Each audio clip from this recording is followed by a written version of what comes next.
राष्ट्रभाषा हिंदी, जिस पर हमें गर्व होता है, लेकिन देश का भविष्य कहे जाने वाले यूपी के 8 लाख बच्चे हिंदी में फेल हो गए। हैरानी की बात है कि हिंदी भाषीय राज्य के 8 लाख बच्चे हिंदी के सब्जेक्ट में फेल हो गए। इसके पीछे आखिर कारण क्या रहा? क्या स्कूलों में बच्चों को ठीक से हिंदी पढ़ाई नहीं जा रही, या फिर बच्चे भविष्य में हिंदी भाषा को पढ़ना जरूरी नहीं समझते?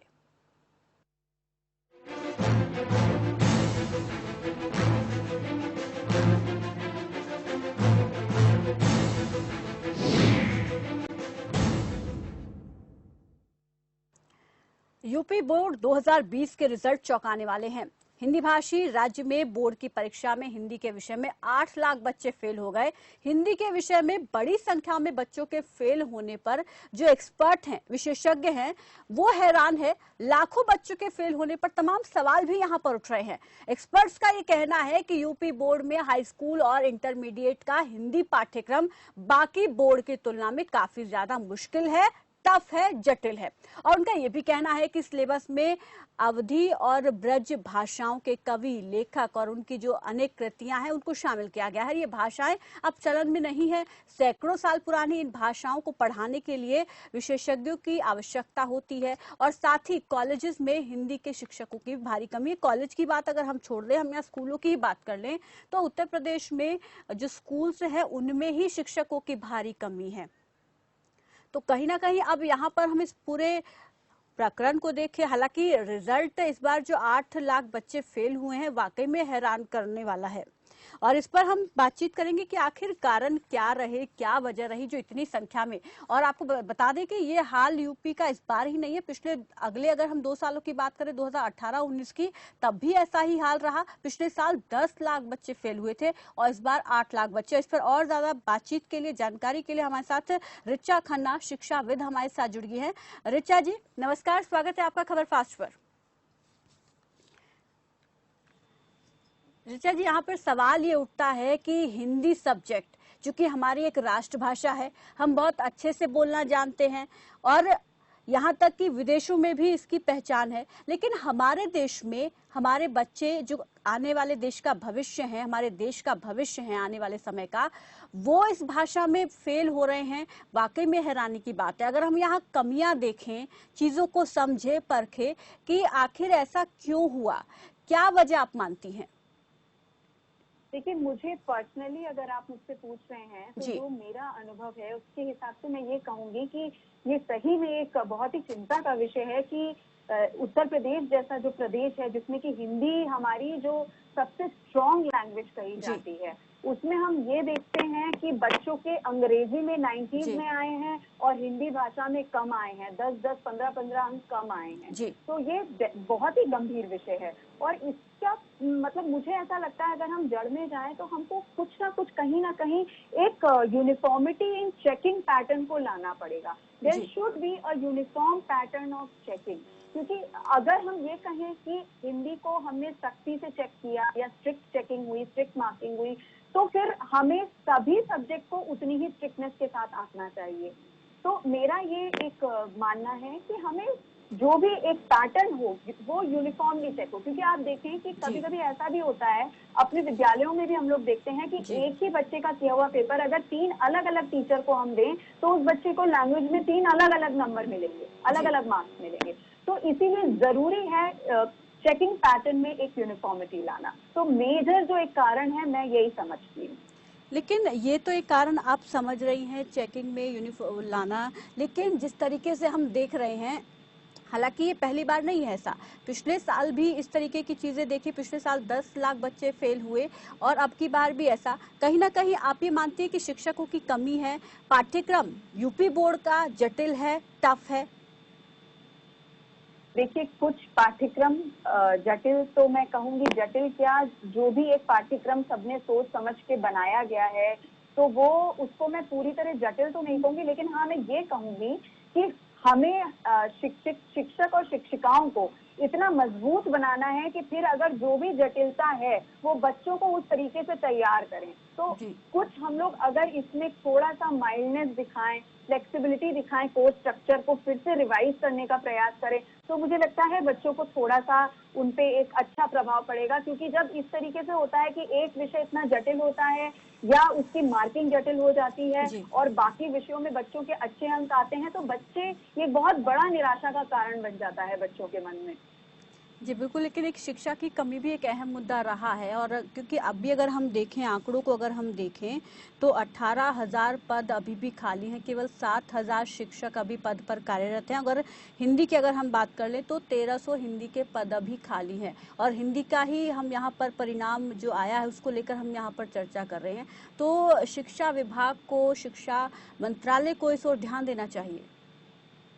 मैं ये कहूंगी कि ये बहुत बड़ी विडंबना है कि हमारे यहाँ जो एक अध्यापक और अध्यापिका जो होने का एक जो करियर ऑप्शन है, ये लोग सबसे अंतिम करियर ऑप्शन की तरह चुनते हैं। तो हमें ये लगता है कि एक तो सबसे पहले जो भी पढ़ा रहे हैं उनको भी मन में मतलब अपने जो एक अपना करियर है उसके प्रति एक रिस्पेक्ट, एक रिस्पॉन्सिबिलिटी लाना चाहिए। और दूसरा, जितने भी रिक्त पद हैं उन पर मैं ये कहूंगी कि जल्दी से जल्दी नियुक्तियां होनी चाहिए, जिससे कि जो बच्चे ना पढ़ाई की वजह से या कम पढ़ाई की वजह से कम अंक लाए हैं उनको थोड़ा उनके लिए अच्छा हो जाए और भविष्य में उनको इस तरीके की प्रॉब्लम्स को ना, बाकी बच्चों को इससे ना गुजरना पड़े। लेकिन यहाँ पर एक और हम चीज देखें, अब तक हम देखते थे यूपी बोर्ड में खूब नकल होती है, फिर सरकार, योगी सरकार आई, कहा कि नकल रहित परीक्षा हम करवाएंगे और इस पर काम किया। क्या ये मान लिया जाए कि अब की बार नकल रहित परीक्षा हुई है, इस वजह से इस तरीके के परिणाम देखने को मिल रहे हैं? पिछले साल भी यही हाल देखा हमने। नहीं, मैं ऐसा नहीं मानती हूँ, क्योंकि देखिए ये कम अंक आने के बहुत से कारण हो सकते हैं और मैंने कई कारणों की चर्चा भी की है आज इस डिबेट में। लेकिन मैं मतलब इसको पूरी तरह वो नहीं कर सकते, हम लोग मान नहीं सकते। ये कारण मुझे तो ठीक नहीं लगता है। मुझे लगता है अगर हमारी जो टीचर्स हैं उनको और सशक्त किया जाए और कोर्स स्ट्रक्चर को रिवाइज किया जाए, साथ में एक यूनिफॉर्म पैटर्न ऑफ करेक्शंस लाया जाए, तो इस जो भी एक बड़ी समस्या ये खड़ी हो गई है और हम विगत कुछ वर्षों से इसको देख रहे हैं, उसमें जरूर कुछ ना कुछ एक पॉजिटिव चेंज आएगा। लेकिन हमने अक्सर देखा, खबरें आई कि कई स्कूलों में टीचर्स जो हैं वो पूरी तरीके से सक्षम नहीं है बच्चों को पढ़ाने में, उन्हें खुद ही चीज़ों की जानकारी नहीं है, वो बच्चों को क्या पढ़ाएंगे। अब हम गोंडा में शिक्षक फर्जी जो मामला भर्ती का आया, सामने आया कि फर्जी उन्होंने अपनी डिग्रियां, उन्होंने अपनी मार्कशीट लगाकर नौकरी पाई है, अब सरकार उन पर कार्रवाई कर रही है। तो ये भी तो वजह होती है कि जो फर्जी कागजात दस्तावेजों के जरिए शिक्षक लग जाते हैं, उन्हें खुद पढ़ना नहीं आता है, वो बच्चों को क्या पढ़ाएंगे और नतीजा ये होता है कि बच्चे फेल होते हैं। यहाँ पर आप कह रही कि कम अंक आने की बात, कम अंक आने की बात नहीं, यहाँ पर बच्चे फेल हो गए, वो भी इतनी संख्या में 8 लाख बच्चे फेल होना एक बहुत बड़ी बात है।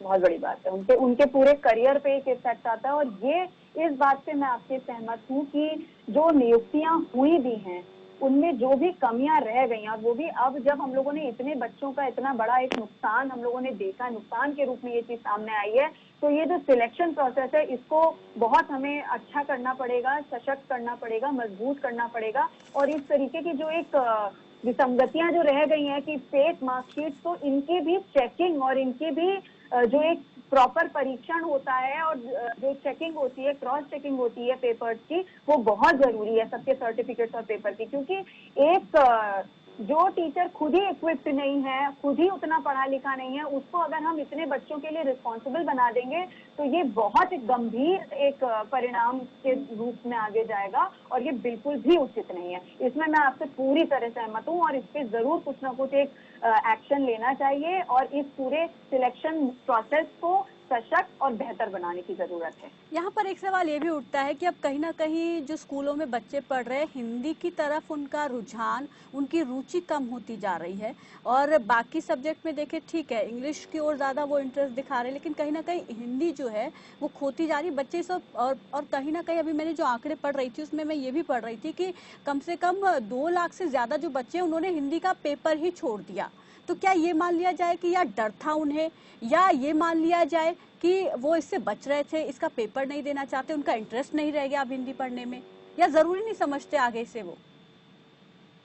मुझे ऐसा लगता है कहीं ना कहीं ये एक सामाजिक समस्या है। आज के परिवेश में हम लोगों ने as parents, as teachers, as school भी, मैं मतलब ये बड़ा विडंबना वाली बात है, लेकिन ये बात है कि हम लोगों ने इसको बहुत लाइटली लिया है, हिंदी विषय को बहुत लाइटली लेते हैं। आप देखते हैं कि जो बच्चे सभी साइंसेस पढ़ना चाहते हैं, इंग्लिश पढ़ना चाहते हैं, सोशल स्टडीज पे पूरा अपना ध्यान देते हैं, लेकिन हिंदी को सबसे आखिरी में रखते हैं कि बाद में पढ़ लेंगे, मतलब उसको बिल्कुल लास्ट प्रायोरिटी सब्जेक्ट की तरह ट्रीट किया जाता है और बहुत ही लाइटली लिया जाता है। जबकि हिंदी एक ऐसा विषय है, सबसे बड़ी बात कि हमारी मातृभाषा है, तो वो हमें नेचुरली आती है, वो एक हमारे अंदर नेचुरल टैलेंट है। तो अगर हम उस पर कुछ थोड़ा और समय भी देंगे तो उसमें एक बहुत अच्छा स्कोर हम ला सकते हैं, जिससे कि हमारा जो एक ओवरऑल जो रिजल्ट है वो बहुत अच्छा परसेंटेज आ सकता है बच्चों का। लेकिन मुझे इसमें ये भी लगता है, पहला इसमें रोल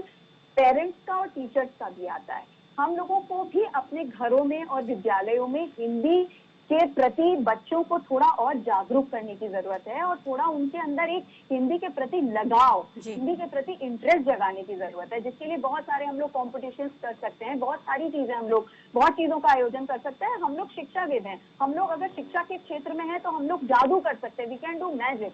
तो बस जरूरत है कि थोड़ा सा हम सचेत हों और हम देखें कि जब बच्चों की रुचि इससे हट रही है तो हमें किस प्रकार बच्चों को इसकी तरफ आना पड़ेगा। और इसमें मैं चाहूंगी कि अभिभावक विद्यालयों का साथ दें और वो भी साइंस के मार्क्स पूछने के साथ साथ बच्चों के हिंदी के भी मार्क्स पूछें, क्योंकि यही रीजन होता है। सोसाइटी में साइंसेस और मैथ्स के मार्क्स ज्यादा पूछे जाते हैं और हिंदी पर इतना कम जोर दिया जाता है कि बच्चे सोचते हैं कि ये इम्पोर्टेंट है ही नहीं।